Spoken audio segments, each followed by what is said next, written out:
भाई जो गुरु वचन पे डट गए, कट गए फंद 84 के। जैसे आपको वेदों में कितनी बार अनेकों बार प्रमाण दिखाए, पढ़ पढ़ कर सुनाए, वीडियो बना रखी है, पढ़ते देखते हुए देखा करो। वेद प्रमाण करते हैं कि परमात्मा ऊपर, सबसे ऊपर के लोक में बैठा है, विराजमान है, वहां से चलकर आता है, अच्छी आत्माओं को मिलता है, उनको सच्ची राह दिखाता है भक्ति की अपने मुख। परमात्मा, वेदों में क्या लिखा है? परमात्मा सबसे ऊपर के लोक में रहता है, सतलोक में, और वहां से चल के आता है और अपनी अच्छी आत्माओं को मिलता है, उनको ज्ञान सुनाता है, उपदेश देता है। तो बताओ ये सारे कर्म आज कौन कर रहे हैं? वो दाढ़ी मूछ वाली कबीर जी की समझे जाने वाली फोटो कर रही है या सतगुरु रामपाल जी कर रहे हैं? अरे ऊपर से चल के दाढ़ी मूछ वाली फोटो आई है या सतगुरु रामपाल जी आए हैं? आज ज्ञान सतगुरु रामपाल जी समझा रहे हैं या दाढ़ी मूछ वाली फोटो समझा रही है? आज उपदेश सतगुरु दे रहे हैं या दाढ़ी मूछ वाली फोटो दे रही है? तो परमात्मा कौन हुए असल में? कौन है कबीर? सतगुरु रामपाल जी। पर के लोक में बैठा है, विराजमान है, वहां से चलकर आता है, अच्छी आत्माओं को मिलता है, उनको सच्ची राह दिखाता है भक्ति की अपने मुख से बोलकर। वाणी बोलता है, उच्चारण करके, वाणी बोलकर गूढ़ ज्ञान, तत्व ज्ञान, मूल ज्ञान बताता सुनाता है। वाणी बोलकर, कहां से? अपने मुख से वाणी बोलकर, उच्चारण करके तत्व ज्ञान बताता है, गूढ़ ज्ञान बताता है। अगर वो दाढ़ी मूछ वाली कागज की समझे जाने वाली कबीर जी की मुर्दा फोटो ही भगवान है, परमात्मा है, तो कितनी बार उसने मुख से उच्चारण करके वाणियां सुनाई, सत्संग सुनाए। और सतगुरु सन 1994 से सुना रहे हैं। 94 से पहले भी सतगुरु लोगों को ज्ञान समझाया करते थे, अपनी कैसेट अपनी आवाज में भर भर के। आने वाले विशेष संदेशों में आपको बताएंगे। परमात्मा अपने मुख से कैसेटें भर भर के लोगों को दिया करते थे, जिस समय गुरुजी एक भगत की भूमिका निभा रहे थे। और उस समय भी जो गुरुजी के साथी थे वो गुरुजी को गुरुद्रोही कहा करते थे। गुरुद्रोही गुरुजी की शिकायतें किया करते थे कि गुरुजी ये रामपाल तो अपने मुंह से कैसेट भर भर के और लोगों में बांटता है, ये तो गुरु बनना चाहता है। जैसे आज हम सत्सेवकों के लिए कि गुरुजी वो पवनदास तो वीडियो बना बना के, डीवीडी बना बना के भक्तों में बांट रहा है, वो गुरु बन गया, सत्संग कर रहा है। तो हमारे गुरुदेव को भी ऐसे ही उनके साथी शिकायतें किया करते थे। विशेष संदेश नंबर 17 या 18 में परमात्मा ने जिक्र कर रखा है। तो भाई और बहनों, आज मुख से बोल बोल के कौन वाणियां सुना रहा है? वो मुर्दा समझे जाने वाला कबीर या जिंदा कबीर सतगुरु रामपाल जी। तो किसका प्रगट दिवस मनाया जाना चाहिए? 8 सितंबर को जिंदा कबीर सतगुरु रामपाल जी का, या मुर्दा कबीर उस कागज की फोटो का जून के महीने में? ये तो भक्तों की कॉमन सेंस के ऊपर है भाई। उच्चारण करके, वाणी बोलकर गूढ़ ज्ञान, तत्व ज्ञान, मूल ज्ञान बताता सुनाता है।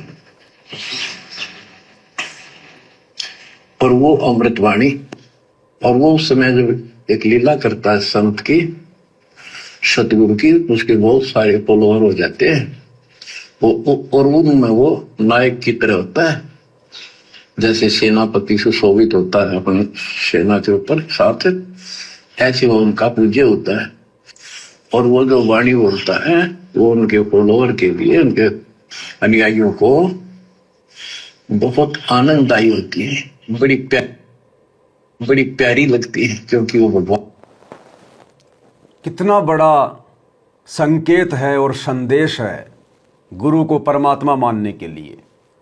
क्या कह रहे परमात्मा? जब वो परमात्मा ऊपर से आता है, अच्छी आत्माओं को मिलता है, अपना तत्व ज्ञान, गूढ़ ज्ञान मुख से वाणी उच्चारण करके बताता है, और वो अपने भक्तों के बीच में ऐसे होता है जैसे सेना के बीच में सेनापति। तो आज गुरुदेव हमारे लिए क्या हैं? जैसे हम उनकी सेना हैं और गुरुदेव हमारे सेनापति हैं। और आगे क्या कह रहे हैं गुरुदेव, सबसे बड़ा संकेत कि जब वो परमात्मा अपने मुख कमल से वाणियां गाता है, शब्द गाता है, तो उसके भक्तों को ऐसी लगती है अमृत के जैसी मीठी। कैसी लगती हैं? अमृत के जैसी मीठी। और तुरंत बाद सतगुरु रामपाल जी भगवान अब अब्राहिम सुल्तान वाला शब्द गाएंगे, तुरंत शब्द गाएंगे। और यह शब्द हमें कितना मीठा लगेगा। यहां दुनिया की बात नहीं हो रही, उस सेनापति के सैनिकों की बात हो रही है, उस सतगुरु के भक्तों की बात हो रही है, जिनका वो सतगुरु होता है। कि जब वो परमात्मा नीचे आता है, फिर अपने मुख कमल से वाणियां गाता है, तो उसके भक्तों को आनंददायी होती हैं, अमृत जैसी मीठी होती हैं। और फिर ये साबित करने के लिए कि वो परमात्मा कौन है, तुरंत गुरुजी शब्द गा रहे हैं, तुरंत। और वो शब्द फिर मीठा किसको लगेगा? आप और हमें। तो गुरुदेव के द्वारा ये बातें बोलकर तुरंत शब्द गाना इस बात को साबित करता है कि हमारे गुरुदेव स्वयं कबीर परमात्मा है, सतलोक से उतरे हुए हैं। ये गूढ़ ज्ञान, मूल ज्ञान, तत्व ज्ञान अपने मुख कमल से वाणी द्वारा उच्चारण करके सन 1994 से समझा रहे हैं। और वो अपने भक्तों के बीच में सेनापति की तरह होते हैं। और जब वो अपने मुख कमल से वाणियां गाते हैं तो उनके भक्तों के लिए अमृत तुल्य होती हैं। फिर गुरुदेव ने तुरंत शब्द गाना शुरू कर दिया। गुरुदेव ने संकेत दे दिया, अरे यही तो होता है तत्व ज्ञान, सूक्ष्म ज्ञान। शब्द सैन सतगुरु की पहचान है, वो पावे अटल सुहागरे। वही आत्माएं सतलोक की अधिकारी होंगी जो अपने गुरु जी के संकेतों को समझ जाएंगी। तो गुरु जी क्या कह रहे हैं, और उसके बाद फिर गुरु जी शब्द शुरू कर देते हैं। और वो शब्द आप और हम भगत भाई बहनों को कितना मीठा लगेगा, ये तो अब आप सुनोगे तब स्वयं निर्णय करोगे कि हमारे गुरु जी कौन है। और उनमें वो नायक की तरह होता है, जैसे सेनापति सुशोभित होता है अपने सेना के ऊपर साथ, ऐसे वो उनका पूज्य होता है। और वो जो वाणी बोलता है वो उनके फॉलोअर के लिए, उनके अनुयायियों को अमृत बहुत आनंददायी होती है, बड़ी प्यारी लगती है, क्योंकि वो भगवान की चर्चाओं से भरी होती है और उस मालिक के मुख से उच्चारित होती है। अब सुनो, गरीबदास जी ने यही बताया है, सुनत सुनत ज्ञान गलताना, पद पद समान, अमर लोक से सतगुरु आए, रूप धरा करवाना। इसी प्रकार भाई और बहनों, अमर लोक से सतगुरु आए, रूप धरा रामपाला। अमर लोक से सतगुरु आए, रूप धरा रामपाला। वही परमात्मा है। पद समान, अमर लोक से सतगुरु आए, रूप धरा करवाना, ढूंढत ऊंट महल पर डोले, बूझत सहा बयाना, दूजा रूप धरा का सिद्ध का, यात्री का मुसाफिर का, महल सराय बखाना, ये तो महल हमारे हैं, तू पंथी पर आयाना। तीजा रूप खवास का दारा, फूलों से जब छाना, तीन कोरड़े तन पर खाए, मारत चोट हैवान। कहे खवास सुनो अब्राहिम, कैसा खिलवत खाना, एक घड़ी से जा पर पोटे, तन का चाम उड़ाना। हेत हुसन सब दूर किया, दर्शा तकत बिराना, गैब खवास बहे तिहवारी, कंपन लगे पुराण। अमर लोक से सतगुरु आए, सुनत ज्ञान गलताना, पद पदे समाना। अपने सतगुरु के मुख से सारा ज्ञान सुन के और वो परमात्मा के द्वारा गई बताई गई पद्धति पर गलतान हो गया, मस्त हो गया, लग गया। लेकिन उससे पहले अमर लोक से सतगुरु आए, रूप धरा का रोवाना, एक ऊँटों वाले व्यक्ति का रूप बनाकर जो ऊँट पाला करते हैं। राजा के महल की छत के ऊपर जिसको वो सो रहा था, वहां ऊपर से आकर प्रकट हो गए सतलोक से, और हाथ में लठ ले रखा, उसकी छत पर मारे जोर जोर से। शोर हुआ। इब्राहिम सुल्तान नींद से उठा। उसने कहा, ये कौन बकवास कर रहा, पकड़ के लाओ। सिपाही गए, पकड़ लाए। पूछा, कौन है तू? परमात्मा बोले, मैं एक ऊँटों वाला हूँ। फिर छत पे क्या कर रहा था? राजा, मेरा ऊँट हो गया, एक गुम हो गया, मैं उसे खोज रहा था। देखो आपकी छत पर पाया जाता है। अब राजा बोला, अरे भोले व्यक्ति, ये राजा का महल है, ऊँट पर कभी छत पर कभी उठ चढ़ सकता है? ये कभी नहीं हो सकता। अच्छा बाबा, तो उससे पहले राजा ने कई महात्माओं को पकड़ पकड़ के जेल में डाल रखा था कि मुझे भगवान बताओ, दिखाओ। तब कबीर साहब ने कहा, जैसे छत पर ऊँट नहीं चढ़ सकता, ऐसे तेरी बकवादों से रब नहीं मिल सकता, खुदा नहीं मिल सकता। यूं कहकर अंतर ध्यान हो गया। फिर कुछ दिन बाद आपको सारी कथा सुना रखी है। ये एक यात्री का रूप बनाकर आए। यात्री, सफर, मुसाफिर पैदल चला करते थे। रात हो जाती, किसी शहर में, सराय में, धर्मशाला में रुका करते थे। तो वहां राजा के महल में पहुंच गए। साथ में अपने कपड़े लत्ते ले रखे, जैसे उसमें यात्री चलना करते थे। राजा बाहर बैठा था, सैनिक साहब थे। वहां जाकर बोला, रे धर्मशाला वाले, सराय वाले, राजा की तरफ हाथ करके, मैंने रात काटनी है, मैं यात्री हूं, मुसाफिर हूं, और एक कमरा बता, उसका किराया बता दे। राजा बोला, अच्छे बोले आदमी, ये बोले मुसाफिर, तेरे को पता है ये तू कहाँ खड़ा है? मैं कहा, नहीं जी, मैं राजा हूं और ये मेरा महल है, ये सराय नहीं है। परमात्मा बोले, आपसे पहले कौन था इसमें, तेरे से पहले बता। क्यों? मेरे दादे पड़दादे थे, वो कहाँ गए? वो अल्लाह खुदा को प्यारे। और बच्चों, कितने दिन रहेगा तो इसमें? इसलिए उन्हें सराय बताई, आंख खोल ले।